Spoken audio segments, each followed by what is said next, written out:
శివరాత్రి రోజున వనదుర్గ అమ్మవారి దగ్గరకు వేలాది మంది భక్తులు ఎందుకు వెళ్తారో తెలుసా? శివయ్యకు ఈ గుడికి ఉన్న సంబంధం ఏంటి? ఈ క్షేత్రానికి మహాభారతంతో సంబంధం ఉంది.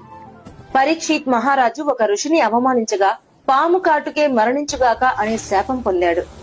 అలాగే ఆ రాజు పాము కాటుతో మరణించాడు. తండ్రి మరణంతో మండిపోయిన రాజకుమారుడు జనమేజయుడు ప్రపంచంలోని నాగులను నాశనం చేయడానికి సర్పయాగం ప్రారంభించాడు. ఆకాశం నుంచి పాములు అగ్నిలో పడిపోతుంటే సృష్టి సమతుల్యం కూలిపోతుంది. అప్పుడు దేవతలు పరమశివుణ్ణి ప్రార్థించారు. అప్పుడు శివుని తలపై ఉన్న గంగాదేవి మంజీరా నదిగా మారి 7 ప్రవాహాలుగా విడిపోయి యజ్ఞాగ్నిని ఆర్పివేసింది. అందుకే ఈ ప్రదేశం పేరు ఏడుపాయలుగా ప్రసిద్ధి చెందింది. అందుకే ఇక్కడ శివుడు మరియు ఆదిశక్తులు వేరు కావని భక్తుల విశ్వాసం. ఆ పవిత్ర ప్రకృతి మధ్య వెలసింది వనదుర్గా భవానీ అమ్మవారు.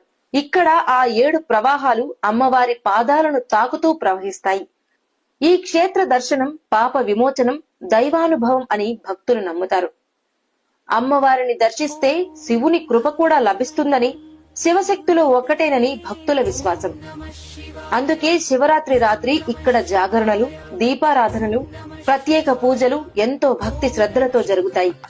మీరు శివయ్య భక్తులైతే ఓం నమ శివాయ అని కామెంట్ చేసి మా పేజీని ఫాలో అవ్వండి. ఇలాంటి పవిత్ర క్షేత్ర శివరాత్రి రోజున వనదుర్గ అమ్మవారి దగ్గరకు వేలాది మంది భక్తులు